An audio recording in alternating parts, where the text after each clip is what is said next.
ပေါ့နော်တင်ထားတယ်ပေါ့နော်ကြည့်ပါအဲ့ကျဂျူအဖကကျနေတော့20လောက်ထိရတုံးလာပေါ့နော်သူဒီဂရီနဲ့ထည့်လို့ရတယ်ပေါ့နော်အဲ့ဒါကြောင့်မလို့ပါဂျူ20ဒီဂရီလောက်ပဲထည့်ထားရပေါ့နော်ရှိတာတော့100ဒီဂရီထိရှိတယ်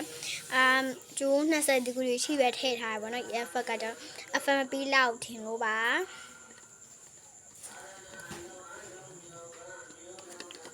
တောက်ကြရမလားပိုင်းချီပေါ့နော်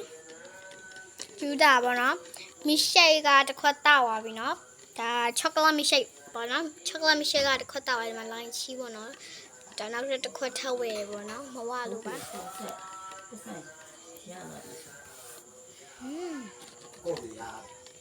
ကျူပေါ့နော်ဆိုင်မှာလဲမာလာရှန်ကောစားခဲ့ပါတယ်ဒါလည်းနှစ်ခွက်တောက်ပြီပေါ့နော်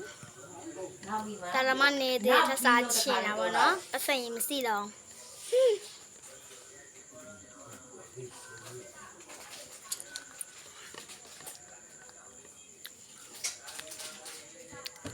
ဆက်တာခလာပြောอ่ะ